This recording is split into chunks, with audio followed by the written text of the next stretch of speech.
Welcome everyone. We're here in the Karoo. I'm joined here by Deon. I'll let him introduce himself. Just tell them your name and a bit where you're from, really.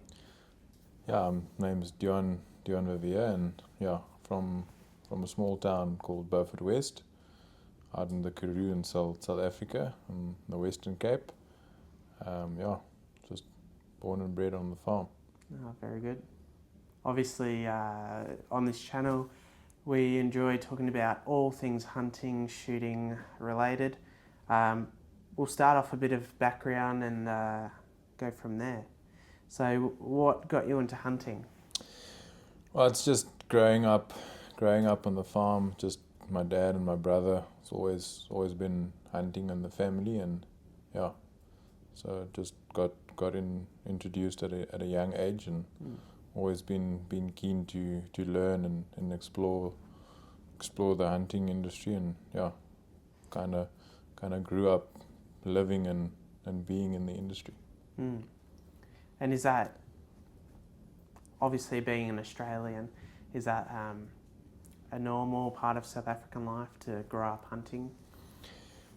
I'd say in the countryside, in like hunting communities where hunting is majority done, it could be quite normal to grow up on a farm if the farm does hunting, then to grow up being introduced to hunting at a young age and being involved with it all. Very good. And obviously growing up hunting, how did you develop your shooting skills? Well, I remember my first shooting experience was actually on my second birthday.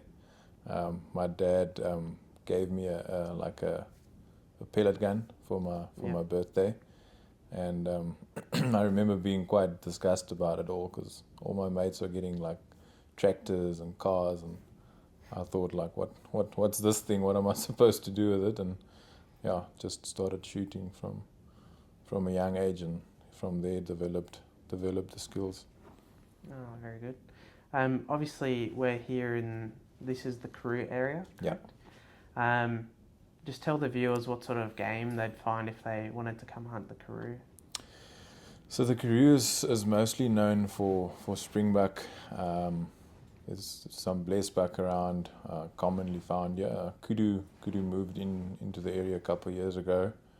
But majority of the Karoo is mostly springbuck, blesbuck. You'll find the odd kudu traveling through, and then you get your game farms where they've introduced other species like the rooibok and the wildebeest and those type of species. So we'll just go back a little bit here. What was your first hunting experience?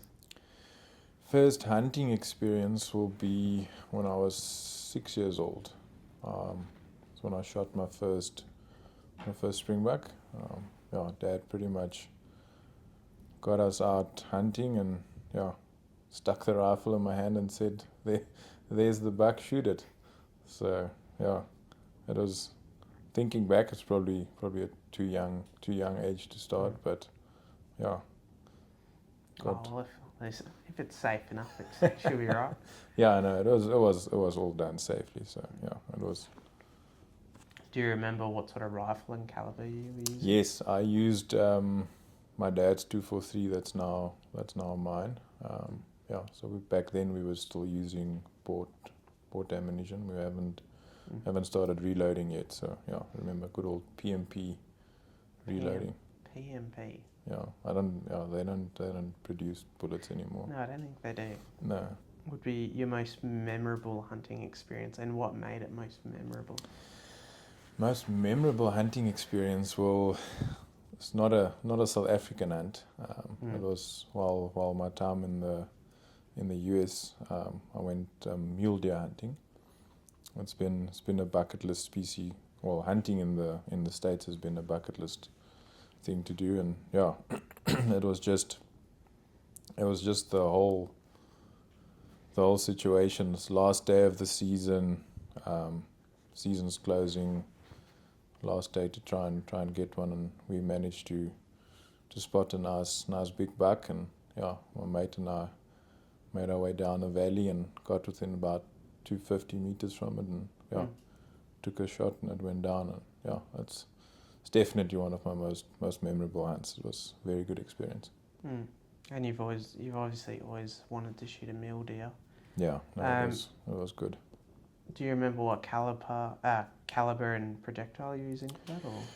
Yes, we were using a 308 and shooting the Hornady whitetail bullets, using the interlock bullets.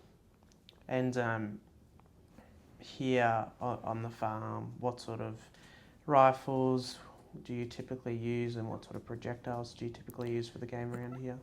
So I've got three rifles that I use. It's 22 to 50. 22 to 50, I use the Nosler Varmageddon 55 grains. It's mostly just for varmint and headshots. Doesn't really penetrate that well for body shots. And then on my 243, I use the Nosler Ballistic Tip 95 grain. Yep. I've had pretty good success with that. And then on my 308, I use the 150 grain Hornady interlocks. Yeah. And how have you found the 150 grain Hornady interlocks to work for you? Yeah, I've found it to work very, very nice for me. It gives a nice mushroom, penetrates really well. Yeah, I've had very good success with it. Yeah, it certainly worked very well for us in the last 3 days. Yeah, no, it surely did. Next question. What challenges do you face in regards to conservation and hunting in the area? Jackal definitely play a role in not just in hunting, but in the sheep farming in the areas in general. That'll definitely be the biggest channel or challenge, I should say. And how big of a problem are jackals here at the moment? We try and control their numbers as best we can, but they always seem to find a way to keep on coming back into the areas, and you always get one guy will hunt jackal and try and control the numbers, and the neighbor won't, and then that'll just become a breeding ground, and they'll just come over, filter through from the neighbor's farm. That would be quite frustrating. It is indeed. It is indeed. And size comparison, I've never seen a jackal myself, but how big would they be? I don't know what to compare it to now. They're probably a little bit smaller than like a border collie type size. Yeah. Okay. Yep. Yeah, just a tiny bit smaller. Do they get quite big? Obviously, the bigger males, but yeah. If I have to think quickly now, that'll probably be the closest. Just a little bit smaller than what a border collie would be. Yeah. Okay. And what sort of devastation? Let me just rephrase that question. What do they do? Do they just attack the sheep, or do they? Yeah, they attack them, and then you try and put like I know farmers in the area have put in like a plastic collar on the neck to prevent the jackal from getting to the throat, but then they just develop different techniques, and they'll pin it down, and instead of killing it, they'll just start eating it alive, which is definitely not ideal to see animals walking around with mutilated hindquarters, and that's hence the reason why we try and control the numbers. Nice. Do you have a funny hunting experience that you could share with us? A funny hunting experience, or just an interesting one? I guess our hunt earlier this morning was quite interesting. Almost being trampled by a springbuck to start off with, and then doing the good old double tap. Yeah. It was a fairly interesting experience off the top of my head. Yeah, well, we were sort of positioned in an area waiting for the springbuck to come past us, and then we were just having a chat, and we weren't really too ready for them, and I feel like the rifle was somewhere over there pointing in the wrong direction, Yeah, and then we just see them coming towards us, and we saw the ones over there, but I didn't see the ones running straight past here until I was getting ready to shoot the ones that were coming across. But then the big one we were after, just it would have been 10, 15 meters from us. Yeah, just run straight past us. Yeah, that was fairly quite adrenaline rush. Yeah. Unfortunately, my camera wasn't on, so I can't take a screenshot and say we were charged by a springbuck. Yeah. Yeah, that was the first comment I made after getting up. It's like, is your camera on? Yeah, unfortunately it wasn't. Well, there just was no time to press. Caught off guard a bit. Yeah, I wasn't thinking about the camera. I was thinking about shooting the big springbuck. Getting ready. And then the big springbuck stops, and so then I shoot it, and then it drops. And then Deon's like, shoot the one on the left, shoot the one on the left. And I was like, oh, are you sure?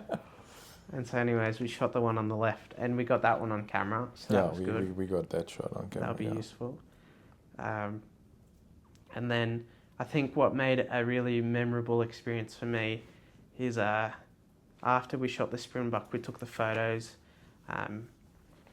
Deon, he didn't make me. I did ask him to eat a piece of liver. You I don't know why you did, but you reminded me of the liver. So yeah, I just knew that I would never hear the end of it if I didn't have a piece of liver from Wimbicus.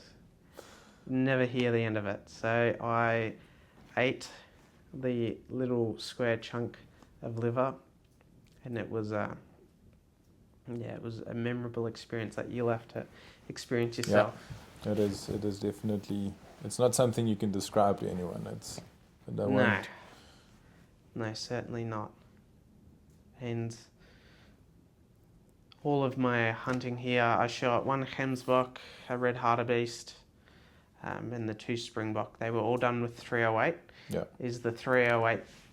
So the last question's normally, what rifle, what caliber, and what projectile would you recommend for someone that's beginning out hunting or?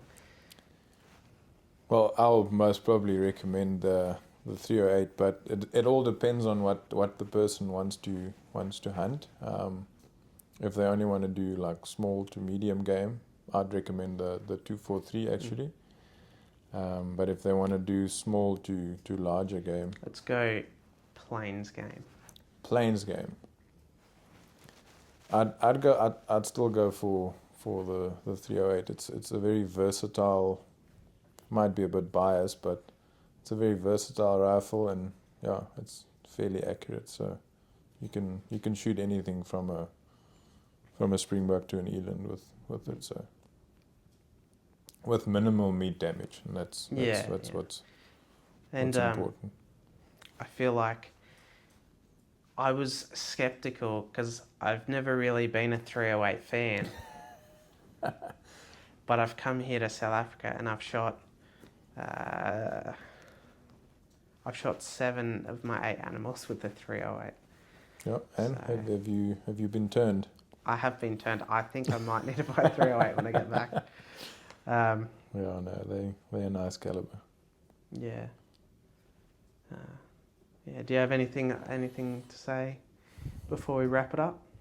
No, I just want to thank you for your time this week. It's been really fun. Quite enjoyed getting to know you, and yeah.